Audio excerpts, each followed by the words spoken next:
ನಮಸ್ಕಾರ, ನೀವು ನೋಡ್ತಾ ಇದ್ದೀರಾ ಫ್ರೀಡಮ್ ಟಿವಿ. ನಾನು ಶಕುಂತಲಾ. ಕನ್ನಡ ಸಿನಿಮಾ ರಂಗದಲ್ಲಿ ಹಲವಾರು ಸಿನಿಮಾಗಳು ರಿಲೀಸ್ ಆಗ್ತಾನೆ ಇದೆ. ತಮ್ಮ ಒಂದು ಕನಸುಗಳನ್ನು ಇಟ್ಕೊಂಡು ಸಿನಿ ಪ್ರೇಕ್ಷಕರನ್ನ ಮನರಂಜನೆ ಮಾಡೋಕ್ಕೆ ಬರ್ತಾನೆ ಇರ್ತಾರೆ. ಅದೇ ಸಾಲಿಗೆ ಇದೀಗ ಕೂಡ ಒಂದು ಕಾಲಭೈರವೇಶ್ವರ ಪ್ರೊಡಕ್ಷನ್ನಲ್ಲಿ ಇವಾಗ ಸಂಪಿಗೆ ಅನ್ನೋಂತಹ ಮೂವಿಯ ಒಂದು ಮುಹೂರ್ತ ಇವತ್ತು ನೆರವೇರಿದೆ. ಇದಕ್ಕೆ ಗೆಸ್ಟ್ ಆಗಿ ನಿಮ್ಗೆಲ್ಲರಿಗೂ ಗೊತ್ತೇ ಇರುತ್ತೆ, ಪುಟ್ಟಗೌರಿ ಇವಾಗ ನಮ್ಮ ಜೊತೆಗಿದ್ದಾರೆ. ಬನ್ನಿ ಅವ್ರನ್ನ ಮಾತಾಡ್ತಾ ಹೋಗೋಣ. ಮೊದಲಿಗೆ ಹೇಗಿದ್ದೀರಾ ಪುಟ್ಟಗೌರಿ ಅಲಿಯಾಸ್ ಸಾನಿಯಾ ಅಯ್ಯರ್? ನಾನು ಚೆನ್ನಾಗಿದ್ದೀನಿ, ಥ್ಯಾಂಕ್ ಯು. ನೀವು ಹೇಗಿದ್ದೀರಾ? ನಾನು ಚೆನ್ನಾಗಿದ್ದೀನಿ. ಮೊದಲಿಗೆ ನೀವು ಒಂದು ಪುಟ್ಟಗೌರಿಯಿಂದ ಜರ್ನಿ ನಡೆದಿರೋದು, ಇವಾಗ ಸಾನಿಯಾ ಅಯ್ಯರ್ ಆಗಿ ಇವಾಗ ಒಂದು ಸಂಪಿಗೆ ಮೂವಿಯ ಒಂದು ಮುಹೂರ್ತ ಆಗಿದೆ. ಆ ಮುಹೂರ್ತಕ್ಕೆ ನೀವು ಗೆಸ್ಟ್ ಆಗಿ ಬಂದಿದ್ದೀರಾ. ಹೇಗನ್ನಿಸ್ತಾ ಇದೆ ಮೊದಲಿಗೆ? ನಮ್ಮ ಅಣ್ಣಂಗೆ ಕಂಗ್ರ್ಯಾಚುಲೇಷನ್ಸ್ ಹೇಳಬೇಕು. ಯಾಕಂದರೆ ಗಿರಿ ಈ ಸಿನಿಮಾದ ನಿರ್ದೇಶಕ. ಎಷ್ಟೋ ವರ್ಷಗಳಿಂದ ಅವನು ತೆರೆ ಹಿಂದೆ ಕೆಲಸ ಮಾಡಿ ಒಂದು ಅನುಭವಿ ಆಗಿ ಇವಾಗ ದೊಡ್ಡ ತೆರೆಗೆ ಕಾಲಿಡ್ತಾ ಇದ್ದಾನೆ.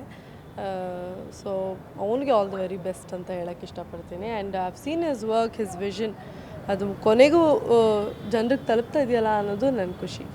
ಎಸ್, ಇವಾಗ ಸಾನಿಯಾ ಅಯ್ಯರ್ ಹೇಗಂದರೆ ಪುಟ್ಟಗೌರಿ ಮದುವೆಯಲ್ಲಿ ನೋಡಿರ್ತೀರ, ಚಿಕ್ಕ ಹುಡುಗಿ ಇವಾಗ ದೊಡ್ಡದಾಗಿ ಒಂದು ಬಾಲಿವುಡ್ ಹೀರೋಯಿನ್ ಥರನೇ ಕಾಣಿಸ್ತಿರ್ತಾರೆ. ನೋಡ್ತಾ ಇರ್ತೀರ ಯಾವುದೊಂದು ಶೋಗಳಲ್ಲೆಲ್ಲ ಕೂಡ ಒಂದು ಬಾಲಿವುಡ್ ಲೆವೆಲ್ ಥರ ಒಂದು ಡ್ರೆಸ್ ಹಾಕ್ತಿರ್ತಾರೆ.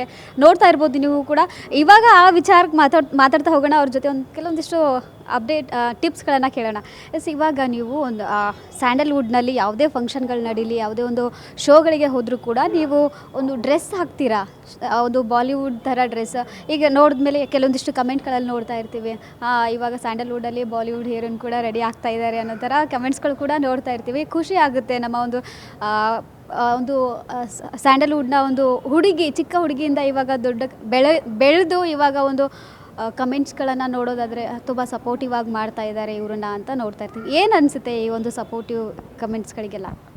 ಖಂಡಿತವಾಗ್ಲೂ ಖುಷಿ ಆಗುತ್ತೆ. ಯಾಕಂದರೆ ನಾನು LKG ಸ್ಟಾರ್ಟ್ ಮಾಡಿದ್ದೆ ಆ್ಯಕ್ಟಿಂಗ್. ಅವತ್ತಿಂದನೂ ನನಗೆ ದೊಡ್ಡ ತೆರೆ ಮೇಲೆ ಕಾಣಿಸ್ಕೋಬೇಕು, ಒಂದು ಫಿಮೇಲ್ ಲೀಡ್ ಆಗಿರಬೇಕು ಅನ್ನೋದೊಂದು ಆಸೆ ಇದ್ದಿದ್ದರಿಂದ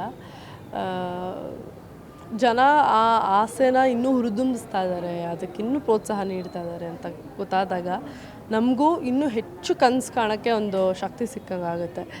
ಆ್ಯಂಡ್ ಅದೇ ಕನಸು ಕಾಣೋದಷ್ಟೇ ಅಲ್ದಿರ ಕೆಲಸ ಮಾಡೋಕ್ಕೂ ನಮಗೆ ಒಂದು ಶಕ್ತಿ ಸಿಕ್ಕಂಗೆ ಆಗುತ್ತೆ. ಸೊ ಅದಕ್ಕೆ ಥ್ಯಾಂಕ್ ಯು ಅಂತ ಹೇಳೋಕ್ಕೆ ಇಷ್ಟಪಡ್ತೀನಿ. ಇನ್ನೊಂದೇನು ಗೊತ್ತಾ, ಇವಾಗ ಒಂದು ಸಿನಿಮಾ ರಂಗದಲ್ಲಿ ಹೋಗಬೇಕಾದ್ರೆ ಕೆಲವೊಂದಿಷ್ಟು ತಯಾರಿಗಳನ್ನು ಮಾಡ್ಕೊತಾರೆ ಮೊದಲಿಗೆ.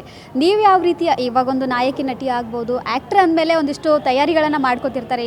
ಯಾವ ಥರ ಇರಬೇಕು, ಯಾವ ರೀತಿಯಾಗಿ ಡ್ರೆಸ್ ಸೆನ್ಸ್ ಮಾಡ್ಕೊಂಡು ಹೋಗಬೇಕು ಅನ್ನೋದು ಇರುತ್ತಲ್ವ. ನೀವು ಯಾವ ರೀತಿಯಾಗಿ ತಯಾರಿಯನ್ನು ಮಾಡ್ಕೊತಿದ್ದೀರಾ? ಅಂದರೆ ನಾನು ಇದೇ ಇಂಡಸ್ಟ್ರಿಯಲ್ಲಿ ಇರೋದ್ರಿಂದ ನಂದು ಮೋಸ್ಟ್ಲಿ ಆ್ಯಕ್ಟಿಂಗ್ ಎಕ್ಸ್ಪೀರಿಯನ್ಸ್ ಎಲ್ಲ ಬಂದಿರೋದು ಏನಂತಾರೆ, ಸೀರಿಯಲ್ಸ್ ಆಗಿರಲಿ ಅಥವಾ ಚಿಕ್ಕ ವಯಸ್ಸಲ್ಲಿ ಮಾಡಿರೋಂಥ ಸಿನಿಮಾಗಳಾಗಿರಲಿ ಇರ್ಬೋದು.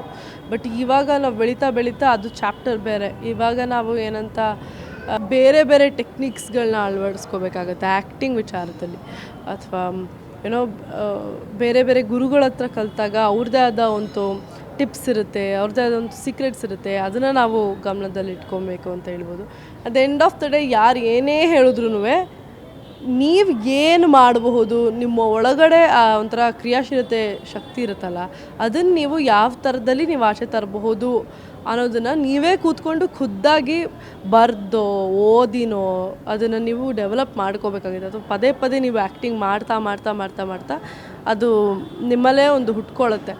ಸೊ ಅದಕ್ಕೆ ಏನಂತಾರೆ, ಇವಾಗ ನಾವು ಆ್ಯಕ್ಟಿಂಗ್ ಸ್ಕೂಲು ಎಲ್ಲೇ ಹೋದ್ರೂ ಆನ್ ಫೀಲ್ಡ್ ಕೆಲಸ ಮಾಡಿದಾಗ ಮಾತ್ರ ನಮಗೆ ಗ್ರೌಂಡ್ ರಿಯಾಲಿಟಿ ಗೊತ್ತಾಗೋದು. ಸೊ ಅದು ಕೆಲಸ ಮಾಡೋದು ಇಂಪಾರ್ಟೆಂಟ್. ಅದೇ ಪ್ರಿಪರೇಷನ್, ನಿಮಗೆ ಇನ್ನೇನು ಬೇಕಾಗಿಲ್ಲ.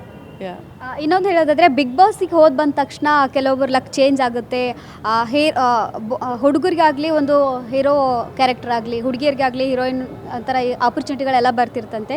ನಿಮಗೆ ಯಾವ ರೀತಿಯಾಗಿ ಆಪರ್ಚುನಿಟಿಗಳು ಬರ್ತಾ ಇದೆಯಾ ಅಂತ? ಖಂಡಿತವಾಗ್ಲೂ ಆಪರ್ಚುನಿಟಿಗಳು ಬರ್ತಾ ಇದೆ, ದೇವ್ರ ದೊಡ್ಡವನು. ಬಟ್ ಅದೇ I have been very choosy,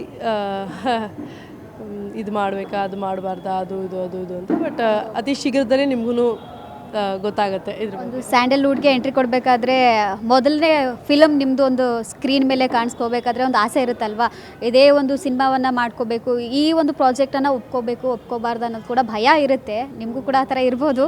but ಇವಾಗ ಹೇಳೋದಾದರೆ ನಿಮ್ಮ ಒಂದು ಸಿನಿಮಾ ಯಾವುದಾದ್ರೂ ಅಪ್ಡೇಟ್ಸ್ ಏನಾದರೂ ಇದೆಯಾ? ಇಂದ್ರಜಿತ್ ಲಂಕೇಶ್ ಸರ್ ಅವರು ಕೂಡ ಒಂದು ಮಾತು ಹೇಳ್ತಾ ಇದ್ರು ಯಾವುದೊಂದು ಶೋ ಅಲ್ಲಿ, ನಮ್ಮದು ಒಂದು ಸಿನಿಮಾ ಬರ್ತಾ ಇದೆ ಅನ್ನೋದು ಮಾತು ಹೇಳ್ತಾ ಇದ್ರು.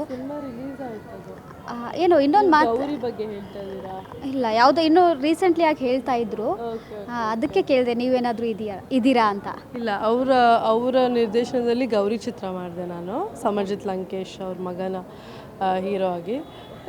ಅದಾದಮೇಲೆ ಅವ್ರ ಜೊತೆ ಅದೊಂದೇ ನಂತ ಲಾಸ್ಟ್ ಅವ್ರ ಜೊತೆ ಮಾಡಿದ್ದೆ. ಇವಾಗಿರೋದು ಯಾವುದಾದ್ರೂ ಅಪ್ಡೇಟ್ಸ್ ಇದೆಯಾ ನಿಮ್ಮ ಯಾವುದಾದ್ರೂ ಮೂವಿ ಅಪ್ಕಮಿಂಗ್ ಯಾವುದಾದ್ರೂ? ಅದೇ ಗೊತ್ತಾಗುತ್ತೆ, ಶೀಘ್ರದಲ್ಲೇ ಗೊತ್ತಾಗುತ್ತೆ. ಈಗ ನಾನು ಹೆಚ್ಚಾಗಿ ಏನು ಹೇಳೋಕ್ಕಾಗಲ್ಲ ಅದ್ರ ಬಗ್ಗೆ.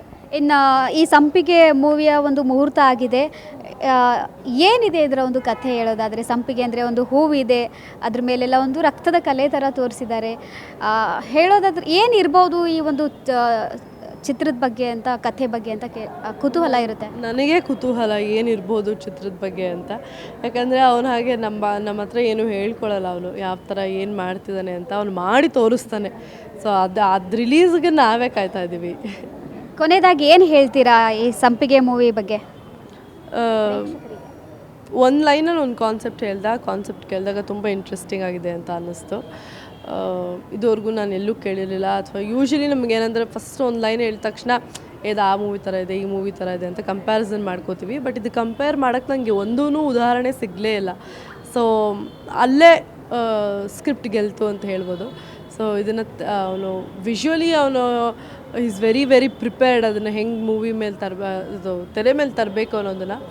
So I just want to say congratulations. ಯಾಕಂದರೆ ಎಲ್ಲ ಹೊಸೊಬ್ಬರು ಒಂದು ಹೊಸ ಕಥೆನ ಇಟ್ಕೊಂಡು ಒಂದು ಇಷ್ಟು ದೊಡ್ಡದಾಗಿ ಒಂದು ಪ್ರೆಸ್ ಮೀಟ್ ಮಾಡಿ ಒಂದು ಏನೋ ನಾವು ಬರ್ತಾ ಇದ್ದೀವಿ ಅಂತ ಹೇಳ್ತಾರಲ್ಲ, ಅದಕ್ಕೇ ತುಂಬ ಧೈರ್ಯ ಬೇಕು.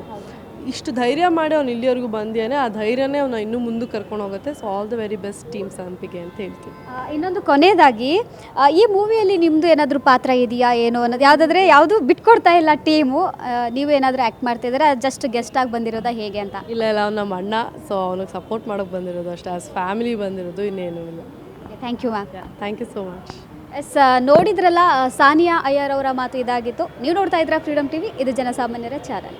ಕ್ಷಣ ಕ್ಷಣದ ಸುದ್ದಿಗಳಿಗಾಗಿ ಫ್ರೀಡಮ್ ಟಿವಿ ಸಬ್ಸ್ಕ್ರೈಬ್ ಮಾಡಿ, ಲೈಕ್ ಮಾಡಿ ಹಾಗೂ ಫಾಲೋ ಮಾಡಿ. ಹೊಸ ಸುದ್ದಿಗಳ ನೋಟಿಫಿಕೇಶನ್ಗಾಗಿ ಬೆಲ್ ಐಕಾನ್ ಮೇಲೆ ಕ್ಲಿಕ್ ಮಾಡಿ.